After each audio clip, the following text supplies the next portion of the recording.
ABC Listen. Podcasts, radio, news, music and more.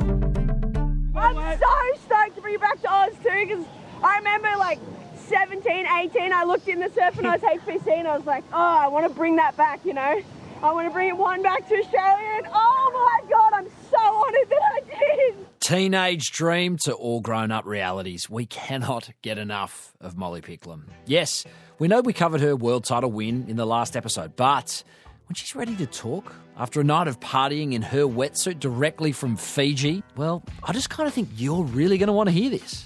Molly's talking inspiration, adversity, the roller coaster of emotions she's lived in the last 48 hours, big name people sliding into her DMs with congrats, tequila, and much, much more. I'm Patrick Stack. This is ABC Sport Daily. Molly Picklam is Australia's newest world champ. Molly, you're joining us from Fiji. What an incredible performance. How are you feeling right now? Yeah, thanks for having me on, and it's definitely a dream come true. It's weird. You're always in this little no-feeling zone because you just don't know how to feel, because it's just these things don't happen very often in life. So I'm just soaking it in, enjoying chatting to everyone and sharing a bit of my story. We watched with absolute joy as you claimed your victory yesterday, and the scenes of you after the win with the Fijian singers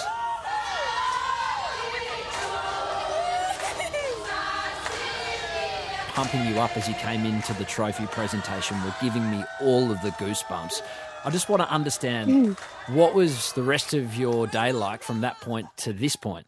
Yeah, I guess it's definitely get thrown into the system to walk up and cheer, which was actually a really cool walk into the trophy ceremony. Like you said, that was really special to share with all the Fijians and the locals and then all our loved ones kind of that were here to watch. And that was actually really sick. And then to the trophy ceremony and actually get our trophies and hold them and kind of have to put them down straight away because they're so heavy. You guys want to carry those things and hoist them up real quick? Let's get them. Let's get them. Pass them over. Your world champion, Molly Picklam.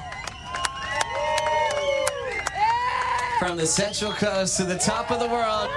You get on a boat and you come flying back to the island that we've been staying on, Tabarua here, and I stayed in my wetsuit and my whole setup for 3 more hours and just calling friends, family, just trying to spread the love and share the moment as much as I could with the bad Wi-Fi. But it was cool. And then, of course, the party starts, the music gets turned up and everyone gets loose and enjoys the night. Everyone loves a good celebration after a world title victory. What was your favourite moment from it? Was there something from the dance floor? Was there something that stood out to you? Take us inside the celebrations of a 22-year-old world champion.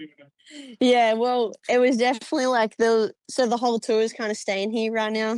No one had left yet, which was kind of cool. That doesn't happen all the time. So it was really cool to just celebrate the whole year, and tequila shots were going around like crazy. So yeah, the 22-year-old got a run for her money, that's for sure. I can only imagine the messages of support that were coming your way from really important people in your life. We got one from Lane Beachley, and I'm sure you've probably heard from her as well, but I just wanted to read this for the benefit of our audience and maybe get your reaction. She said, "Hi, Patrick. So stoked for Molly. She's worked hard, committed herself to excellence and grown into one of the greatest world champs this sport will ever see. I'm incredibly proud and have no doubt this will be the first of many world titles for her. Great to see the world title back on Aussie soil." What does that feel like to hear that from one of the greatest to ever do it? It means a lot coming from Lane. She's done it, and she's actually someone that won't hand out an undeserved compliment, I guess I could say. She says it how it is. So to hear those words, it's just so kind of her, and it really helps it sink in a lot. Lane's just such a legend, and it's really funny too for us because it's a full circle moment. I've said that a few times, but when I was young, Surfing Australia ran this camp, and Lane was actually the head of it, and she it was Lane Beachley's surf camp, and all the up and coming groms got invited to it, and randomly I went in there, no expectation. I was just stoked to be on the Gold Coast for probably one of my first times, and funnily enough, she awarded me her Rising Star Award. And I don't know what she saw in the little Sunny Coast girl, but she kind of picked it and called it out from early days. And I actually remember it was a pretty big it kind of like set me on my little trajectory that I've been on, because I just remember thinking like, wow, there's all the best surfers in Australia my age here right now, and I kind of like Lane is telling me I'm the one. And I was like, well, maybe I should give this sport a real crack, and luckily I did. We're certainly glad you gave it a crack. I'm interested as well in the heats in the final yesterday. I know that you've been working with Ben Crow on your mental game, and to lose that first heat to Caroline, what did you sort of went through your mind, and how did you reset to ultimately come out victorious? Yeah, Crowy actually called me straight after. He's like, what were you thinking? Tell me now. And I think a lot of people like want to know that. And it's funny, I honestly don't have like this crazy answer that I did some crazy mind games to get myself back and up and about. I started the day with a plan and just wanted to perform the certain way that I wanted to go about it. And I didn't do that at all the first heat, and I deserved the loss. And I just came in and was like, oh, wow, I've made this hard for myself. That was maybe the only thought. And from there, I was like, just go back out and try what I was kind of meant to do, wanted to do that first time. So then I was like, all right, well, go and do what you wanted to do the last heat. You get another chance. So I just did that and then did it one more time. Great pig dog stance here from Molly Picklam, right in the slot, just perfect pace. Comes out and a high risk manoeuvre. I just love the commitment. She's really going for it, which tells me that the confidence is high. She's ready to stand up and take this moment. She's ready to earn the victory. And you can see the celebration there. She is just loving this moment. Because you've had setbacks before. I think back to the mid-season cut of 2022.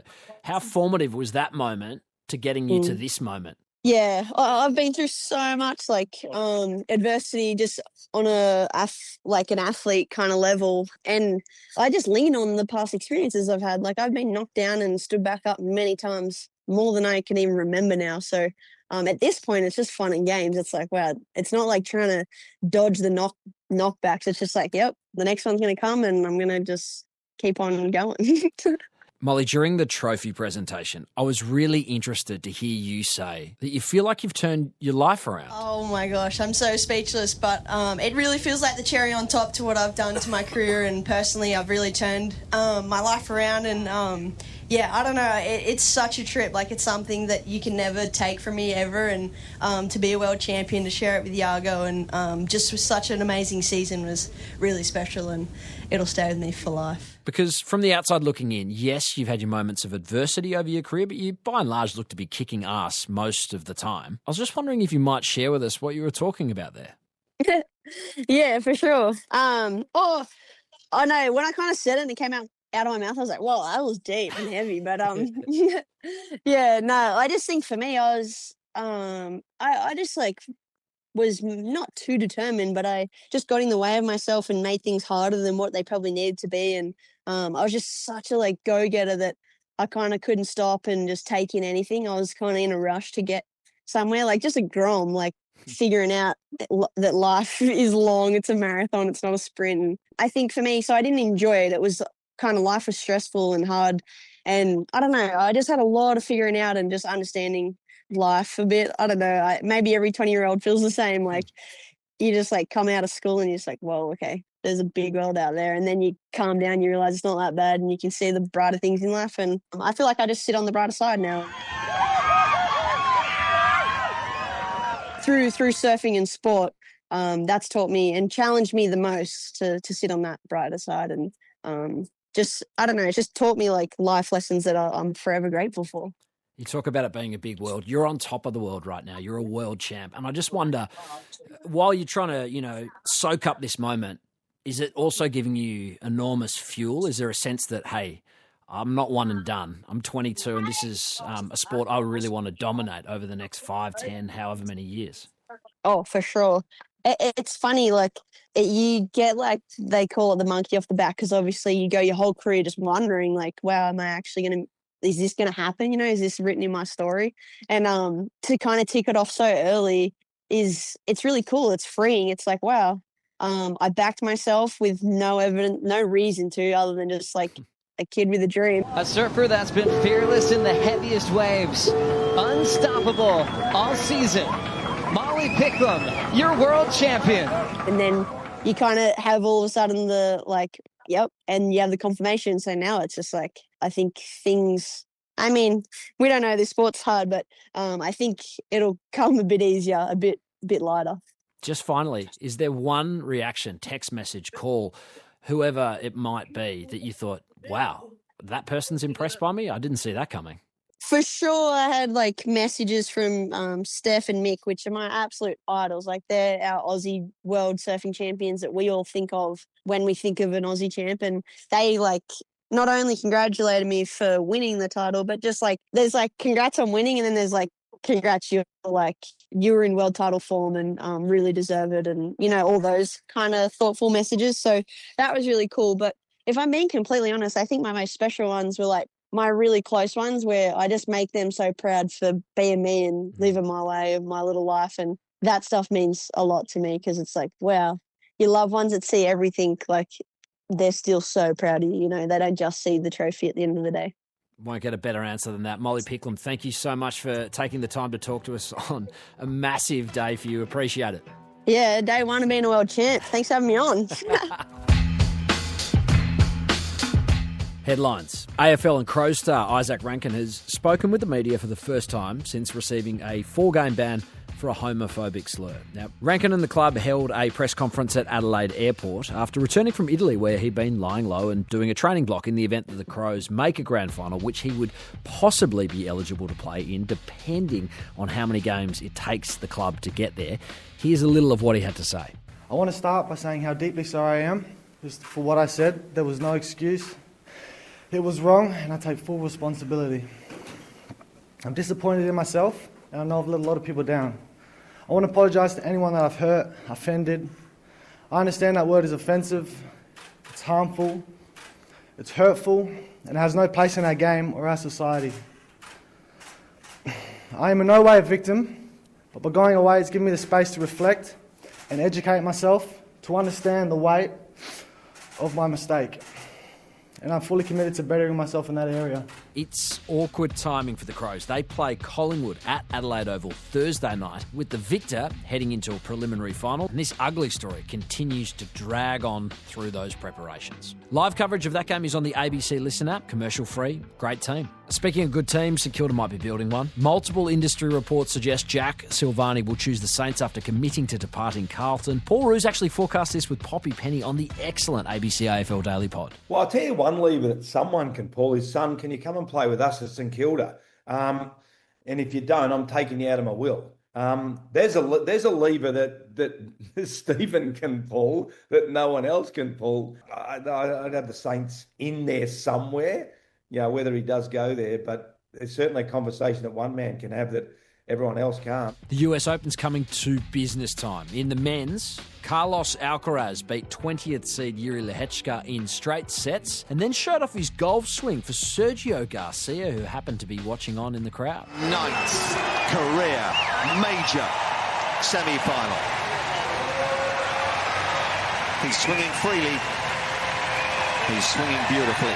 Elsewhere, Novak Djokovic beat American Taylor Fritz to book a semi-final clash with Alcaraz. That will be juicy. In the women's, Aryna Sabalenka was handed a walkover win as Marketa Vondrousova injured her knee in practice. That means defending champ Sabalenka takes on local hope and 4th seed Jess Pegula in the first women's semi-final. Rugby League, and the Brisbane Broncos have suspended Gemet Shibasaki for breaching team standards. He will miss the crucial clash with Melbourne Storm. What did he do? He went out on the drink on Sunday night and turned up to training Monday still impacted by said drink. So we found the line. Turning up hungover or maybe a little more than hungover, breach. Drinking water from a toilet and posting it on TikTok like Reece Walsh, no breach. On the upside for the Brisbane Broncos, Adam Reynolds, Ezra Mam, Selwyn Cobbo, that injured trio of guns were seen back running at training, so they might have a big impact very, very soon. Not against the Storm this week, but soon. Elsewhere, Cody Walker definitely won't have an impact in finals because Souths won't make the 8. But the Bunnies veteran has re-signed for 2026. He's been in really good form late in the season after an injury-plagued campaign. I'm Patrick Stack. This is ABC Sport Daily, produced by Poppy Penny. Thanks to the WSL and the US Open for the extra audio used in this episode. Discover more great ABC podcasts, live radio and exclusives on the ABC Listen app.